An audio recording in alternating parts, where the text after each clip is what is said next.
इतिहास साक्षी है कि पुण्य भूमि भारत की गाथा भारत की अस्मिता, गौरव और राष्ट्रीय स्वाभिमान के लिए विदेशी आक्रांताओं से संघर्ष की महान गाथा है। बर्बर आक्रांताओं ने भारत की आत्मा पर चोट करने और भारत का अपमान करने के लिए हमारी संस्कृति और आस्था के केंद्रों को ध्वस्त किया। सोमनाथ, काशी, मथुरा और अयोध्या के मंदिरों का तोड़ा जाना आज भी भारत की स्मृतियों में जीवित है। सन 1528 में अयोध्या में भगवान श्री राम के मंदिर का मुगल आक्रांता बाबर द्वारा तोड़ा जाना ऐसी ही एक अक्षम्य घटना थी जिसने सीधे भारत के सम्मान और आत्मा पर चोट की।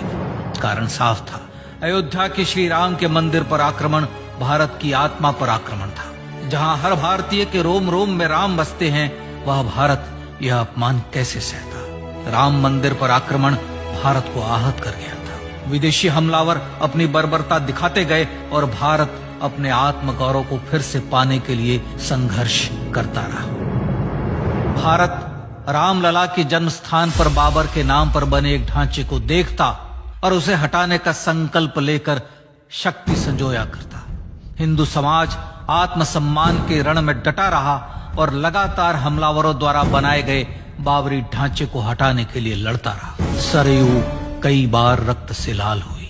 कभी स्थानीय शासकों ने तो कभी साधु संतों और राम भक्तों ने राम जन्मभूमि की मुक्ति के लिए अपने प्राणों की आहुति दी। 74 बार युद्ध हुए। हम कुछ मोर्चे हारे, पर रण जीतने का संकल्प कभी कम नहीं हुआ। हिंदू समाज तलवारों से रक्त रंजित हुआ, पर उसने हार नहीं मानी। उसका संकल्प अजेय था।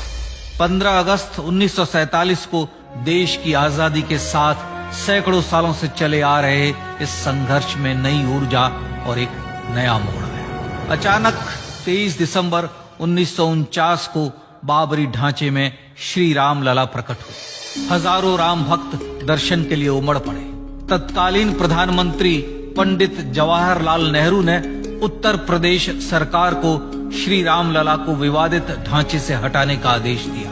उत्तर प्रदेश सरकार ने अयोध्या के कलेक्टर को यह काम दिया और यह निर्देश भी कि जरूरत पड़ने पर वे बल का प्रयोग भी करें। अयोध्या के कलेक्टर ने सरकार को उत्तर दिया कि यह नरसंहार के बिना संभव नहीं है, और फिर भी वह ऐसा चाहती है तो किसी दूसरे कलेक्टर से यह काम करवा ले। परिणाम स्वरूप रामलला की मूर्ति वहीं विराजमान रही। विवादित ढांचे को बंद कर दिया गया। केवल पुजारी को सेवा अर्चना के लिए भीतर जाने की अनुमति थी। फिर भी राम भक्त विवादित ढांचे के बाहर से प्रभु श्री राम की आराधना करते रहे। भारत के हिंदू समाज के लिए चुनौतियां और बढ़ गई। मामला अदालत में गया। विपक्षी दलों द्वारा अदालत में भगवान श्री राम के अस्तित्व पर सवाल उठाए गए। उनके अयोध्या में ही जन्म लेने का प्रमाण मांगा गया। भारत का जनमानस अब आहत हो उठा था।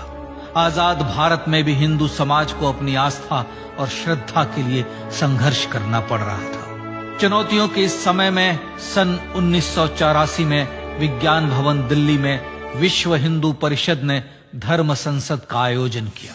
इस संसद में देश भर के संतों ने राम जन्मभूमि की मुक्ति के लिए आह्वान किया और राम जन्मभूमि मुक्ति यज्ञ समिति का गठन किया।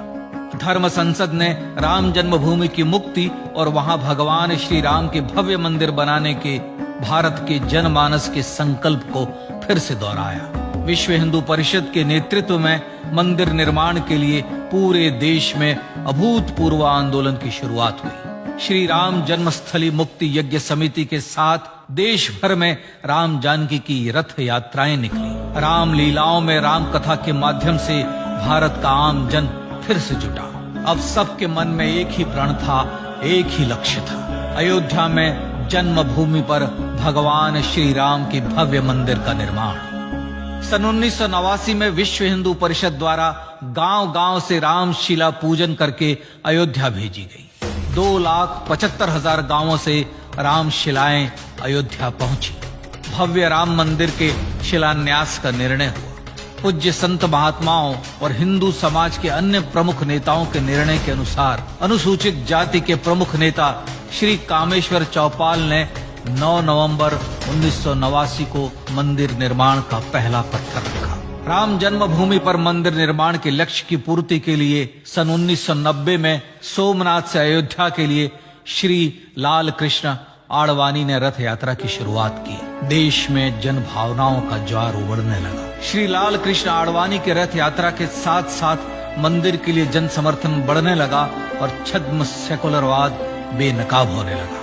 इस जन आंदोलन को रोकने की तमाम कोशिशें हुई, पर सब व्यर्थ हुई। विश्व हिंदू परिषद ने देशवासियों से अयोध्या में जन्मभूमि पर मंदिर निर्माण के लिए 30 अक्टूबर और 1 नवंबर 1990 को कार सेवा का आह्वान किया। परिणाम स्वरूप लाखों राम भक्त कार सेवा के लिए देश के कोने कोने से अयोध्या आए। इससे देश की एकात्मता का विराट दर्शन हुआ। कार सेवकों को रोकने के लिए उत्तर प्रदेश के तत्कालीन मुख्यमंत्री श्री मुलायम सिंह यादव ने अयोध्या में परिंदे को भी पर न मारने देने की घोषणा की। स्थितियां गंभीर हो गई। अयोध्या से 200 किलोमीटर दूर रेलगाड़ियां रोक दी गई। अयोध्या युद्ध भूमि बना दी गई। मार्ग बंद, रेल बंद, चप्पे चप्पे पर पुलिस। अयोध्या सैनिक छावनी में बदल गई। राम नाम पर ऐसी पाबंदी कि अर्थी ले जा रहे लोगों तक को रोका गया, क्योंकि वे राम नाम सत्य कह रहे थे। लेकिन सैकड़ों किलोमीटर की यात्रा कर कार सेवक अयोध्या पहुंचने लगे। राम के गीत गाते, होठों पर हंसी और पांव में छाले लिए राम काज के लिए राम भक्त देश विदेश से अयोध्या पहुंच ही गए। कार सेवकों पर गोलियां चली। अनेक कार सेवक शहीद हुए।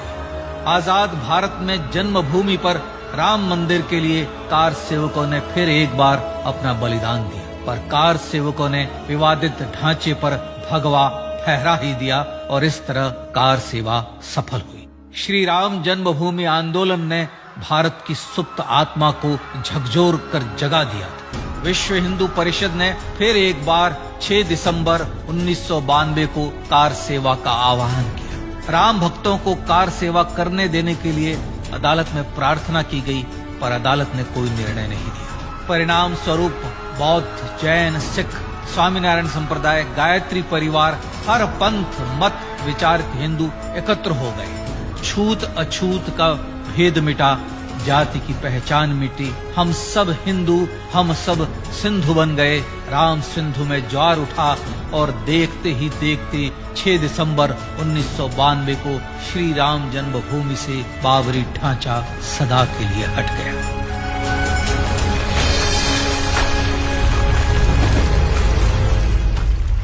यह क्षण शौर्य, न्याय और सत्यमेव जयते का क्षण था। यह तो धर्मस्ततो जय का क्षण था। पर संघर्ष की गाथा यहां जाकर भी नहीं रुकी। छद्म सेकुलरवादियों द्वारा भारत और भगवान श्री राम के इतिहास को झुठलाने के लिए अदालतों में चुनौतियों का सिलसिला चलता रहा, जो 1950 से चल रहा था।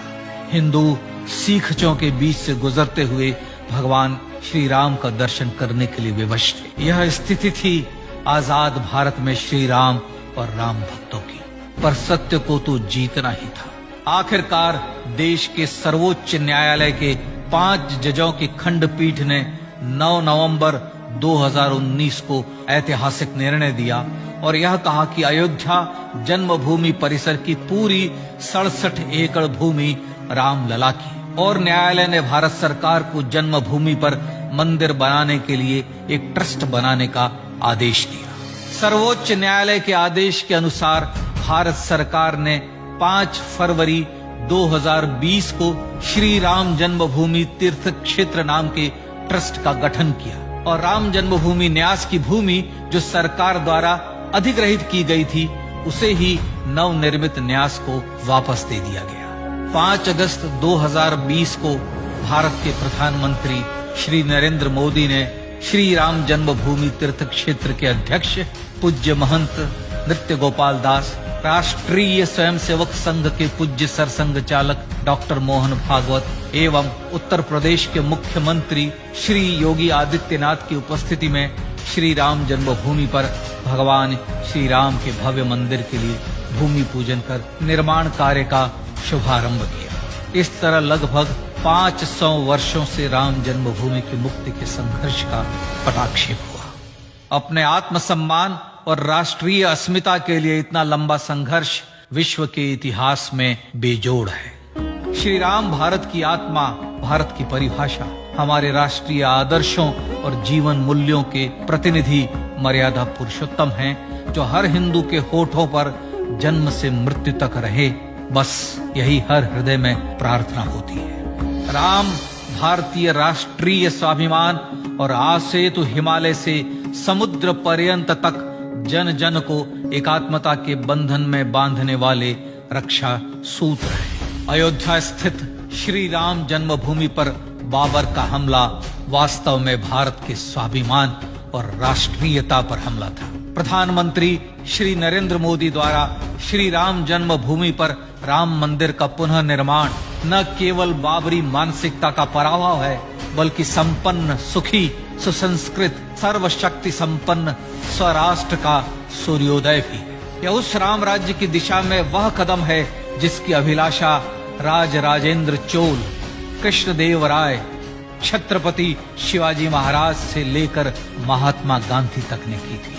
अयोध्या में जन्मभूमि पर भगवान श्री राम का मंदिर न सिर्फ राष्ट्रीय गौरव होगा, बल्कि वह श्री राम के आदर्शों का राष्ट्र मंदिर होगा। अब वह महान संकल्प पूरा होने जा रहा है। आइए इस राम यज्ञ, राष्ट्र यज्ञ में जिन ज्ञात और अज्ञात भारतीयों ने अपनी आत्माहुति दी है, उनका पुण्य स्मरण कर उन्हें श्रद्धांजलि दी।